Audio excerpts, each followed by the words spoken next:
تقریر پیش کرنے کے لیے محمد ارمان صدیقی صلی اللہ علیہ وسلم سے درخواست ہے کہ تشریف لائیں اور نماز کے عنوان پر تقریر پیش فرمائیں۔ محمد ارمان فاضل نگر۔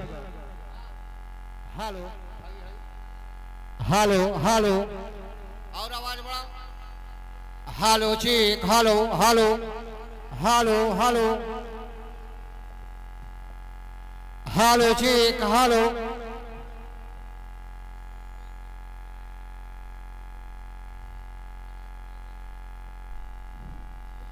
السلام علیکم ورحمۃ اللہ وبرکاتہ۔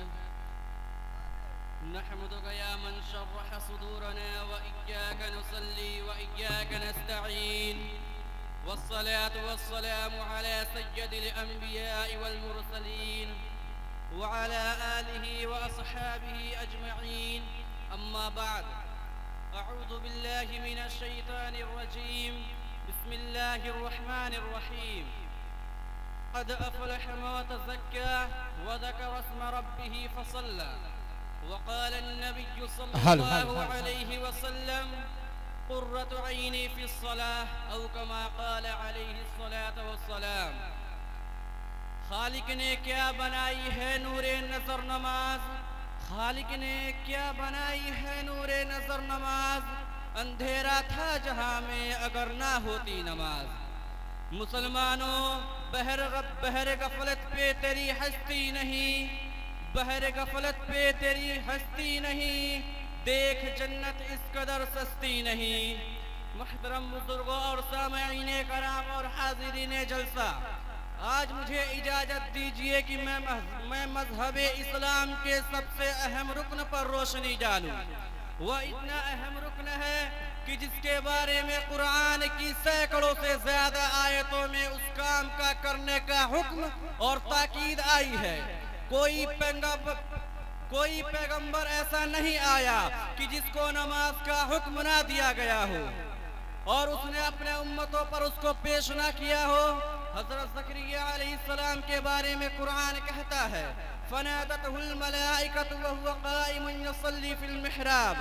حضرت موسیٰ اور حضرت ہارون علیہ السلام کو یہ حکم ہوا اقیموا الصلاۃ، اور حضرت شعیب علیہ السلام کے قوم نے انہیں طعنہ دیتے ہوئے کہا یا شعیب اصلاتک تأمرک ان نترک ما یعبد آباؤنا۔ اور حضرت ابراہیم علیہ السلام نے اپنے پیارے بیٹے کو ویران جگہ پر چھوڑنے کا مقصد بیان کرتے ہوئے فرمایا ربنا لیقیموا الصلاۃ۔ اور حضرت لقمان علیہ السلام نے اپنے بیٹے کو وصیت کی یا بنی اقم الصلاۃ۔ محترم حضرات، مجھے صرف اتنا بتلانا ہے کہ حضرت آدم علیہ السلام سے لے کر حضرت محمد مصطفیٰ صلی اللہ علیہ وسلم تک کوئی زمانہ، کوئی دور، کوئی امت ایسا نہیں آیا کہ جس میں نماز کا حکم نہ ہو۔ مسلمانوں، نماز کو اللہ نے دین کے لیے کسوٹی بنائی ہے۔ جو فرق کرتا ہے کون متقی ہے، کون شقی ہے، کون مسلمان ہے، کون شیطان ہے۔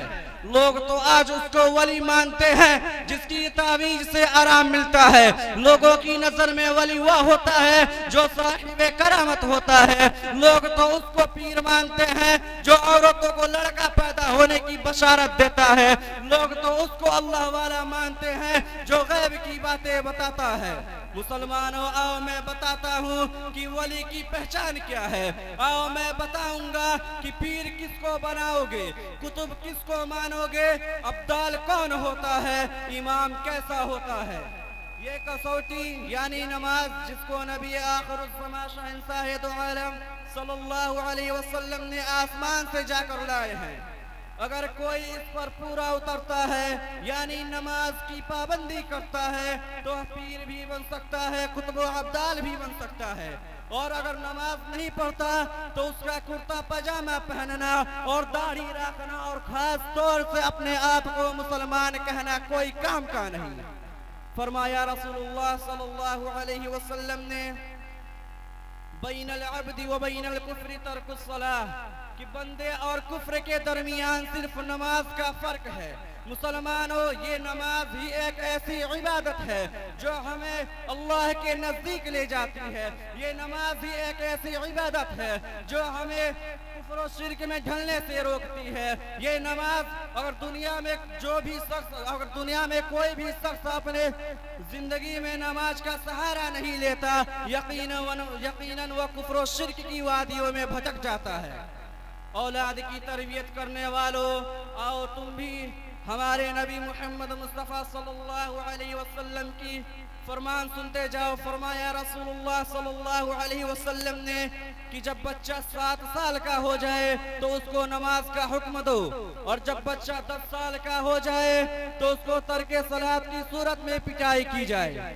इमाम सुलेमान खत्ताबी रहमतुल्लाह अलैह, जो कि अपने वक्त के जलील क़द्र आलिम थे, फरमाते हैं कि ये हदीस इस बात पर दलालत करता है कि अगर बच्चा इस हाल में बालिग हुआ कि वह नमाज ना पढ़े तो उससे खतरनाक नताइज बरामद होंगे। आज के दौर में पहले तो बच्चों को प्यार प्यार में बिगाड़ दिया जाता है, फिर बाद में शिकवे शिकायत किया फिरते हैं कि हमारा बच्चा ऐसा है, हमारा बच्चा हमारी बातों को नहीं मानता, हमारा बच्चा नमाज नहीं पढ़ता। बिगड़ जाने के बाद से उसको हुक्म देते हैं कि नमाज पढ़ो और अपने मुतालिकीन को नमाज की तरफ बुलाओ।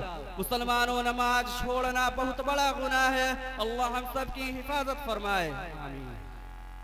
जानबूझकर नमाज को तर्क करना यानी जानबूझकर नमाज को छोड़ना कितना बड़ा गुनाह है। आइए हजरत मूसा अलैहिस्सलाम की छोटी सी वाक़यात से मालूम करते हैं।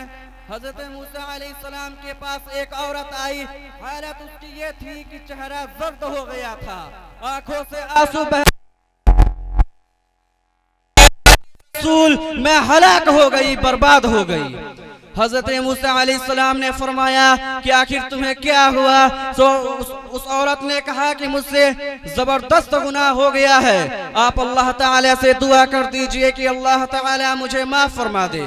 तो हजरत मूसा अलैहिस्सलाम ने फिर से पूछा कि आखिर ये तो बताओ कि तुमने कौन सी ऐसी गुनाह की हो कि जिसकी वजह से खुद को हलाक व बर्बाद कर रही हो?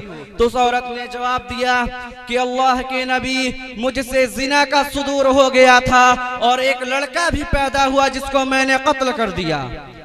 उस औरत का इस जवाब को सुनकर हजरत मूसा अलैहिस्सलाम गुस्सा हो गए और उस औरत को जांच कर फरमाया कि कमबख्त यहाँ से निकल जा, और लोगों से कहा, लोगों जल्दी करो, इसे यहाँ से निकालो, कहीं इसकी गुनाहों की नुहसत से हमारे ऊपर अज़ाब नाज़िल ना हो जाए। वह औरत नहायत ही दिलबस्ता मायूस मिनत तौबा करती हुई चली गई। उधर जमीन और आसमान का मालिक सब कुछ देख रहा था, सुन रहा था। फौरन अल्लाह की रहमत जोश में आती है। हजरत जिब्राइल अलैहिस्सलाम को मूसा अलैहिस्सलाम के पास भेजा गया। जिब्राइल अलैहिस्सलाम ने मूसा अलैहिस्सलाम से कहा, ए मूसा, अल्लाह फरमाता है तुमने ये क्या किया? क्यों तुमने मेरी गुनहगार बंदी को वापस कैसे कर दिया? तुमने उससे ये क्यों कहा कि तुम्हारा कोई इलाज नहीं है? क्या तुम जिना से बड़ा और कोई गुनाह नहीं समझते? ए मूसा, याद रखो, जानी और कातिल से बड़ा गुनहगार जानबूझकर नमाज छोड़ने वाला है। मुसलमानों, आप अंदाजा करो कि जानबूझकर नमाज को तर्क करना कितना बड़ा गुनाह है। एक हदीस में हमारे नबी मोहम्मद मुस्तफ़ा सल्लल्लाहु अलैहि वसल्लम ने इरशाद फरमाया, मन तरक अस्सलात मुतअम्मिदन फ़क़द कफ़र, कि जिसने जानबूझकर नमाज को तर्क किया उसने कुफ्र किया। अल्लाहुम्मा हफ़ज़ना। और दूसरी जगह इरशाद फरमाया, अस्सलातु इमादुद्दीन फमन अक़ामहा अक़ामद्दीन व मन हदमहा हदमद्दीन।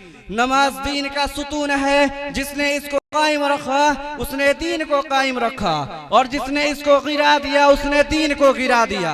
इस हदीस के तहत हजरत इब्राहिम नखई रहमतुल्लाह अलैह, अब्दुल्लाह इब्न मुबारक रहमतुल्लाह अलैह, इमाम अहमद बिन हंबल रहमतुल्लाह अलैह और हजरत इसहाक रहमतुल्लाह अलैह फरमाते हैं कि जानबूझकर नमाज छोड़ने वाला काफिर हो गया।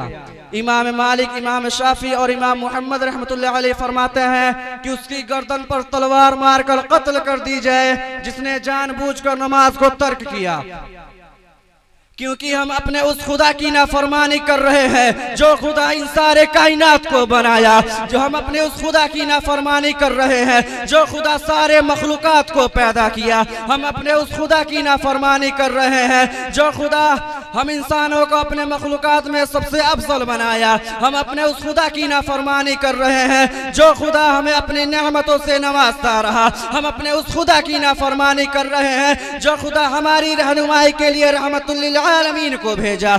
हम अपने उस नबी को भी तकलीफ दे रहे हैं जो नबी हमारे लिए रातों भर रोया करते थे। हम अपने उस नबी को तकलीफ दे रहे हैं जो नबी हमारे लिए अपने जिस्म पर पत्थरे खाए। हम अपने उस नबी को भी तकलीफ दे रहे हैं जो नबी हमारे लिए अपने खून बहाए। हम अपने उस नबी को भी तकलीफ दे रहे हैं जो नबी क़यामत के दिन हमारी सिफारिश कराएंगे। एक हदीस में हमारे नबी इरशाद फरमाते हैं कुर्रतु ऐनी फिस्सलाह कि नमाज मेरी आंखों की ठंडक है। जब कोई नबी का उम्मती नमाज में खड़ा होता है तो अपने नबी मोहम्मद मुस्तफ़ा सल्लल्लाहु अलैहि वसल्लम की आंखों को ठंडक पहुंचाता है। और जब कोई शख्स नमाज को तर्क करता है तो अपने नबी को तकलीफ पहुंचाता है।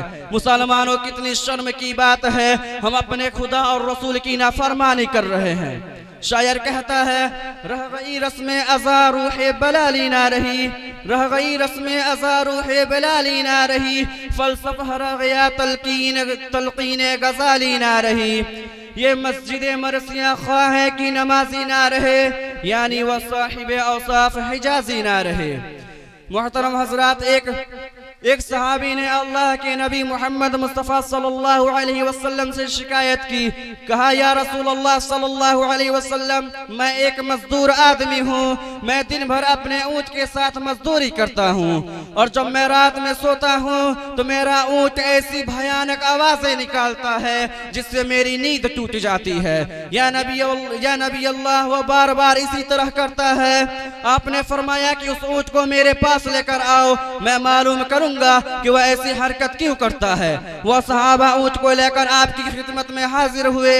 रहमतुल लिल आलमीन ने ऊँट से फरमाया, ए ऊँट, ये तेरा मालिक तुझे खिलाता पिलाता है, फिर तू रात में इसे परेशान क्यों करता है। अल्लाह ने ऊँट को ज़बान दी। ऊँट ने पहले सलाम किया, फिर अर्ज किया, या रसूलुल्लाह सल्लल्लाहु अलैहि वसल्लम, ये मेरा मालिक है, ये दिन भर काम करता है, मैं भी इसकी अताअत में काम करता हूँ। या नबी अल्लाह, शाम के वक्त जब हम घर वापस आते हैं तो ये मेरा मालिक बगैर इशा की नमाज पढ़े सो जाता है। मैं उसी मकान में मौजूद होता हूँ। मुझे खौफ होता है कि कहीं क़यामत के दिन अल्लाह ताला मेरी इसी बात पर पकड़ ना कर ले कि ऊँट तेरे बराबर में एक बेनमाजी सो रहा था, तूने उसे नमाज के लिए बेदार क्यों नहीं किया। मैं अपनी तकरीर को इस शेर के साथ खत्म करता हूँ। पढ़ नमाज पंजगाना ना कर कोई बहाना, पढ़ नमाज पंजगाना ना कर कोई बहाना, इसी में है तेरी जन्नत वरना दोज़ख है तेरा ठिकाना। वाखिरु दावाना अनिल हम्दुलिल्लाहि रब्बिल आलमीन। हेलो हेलो और आवाज बढ़ाओ। Hello check, hello hello hello. माशाअल्लाह, ये थे मोहम्मद अरमान। Hello hello. दर्जा हिफ्ज़ के तालिब इल्म थे। बहुत अच्छे और शानदार अंदाज में इन्होंने आपके सामने तकरीर पेश किया।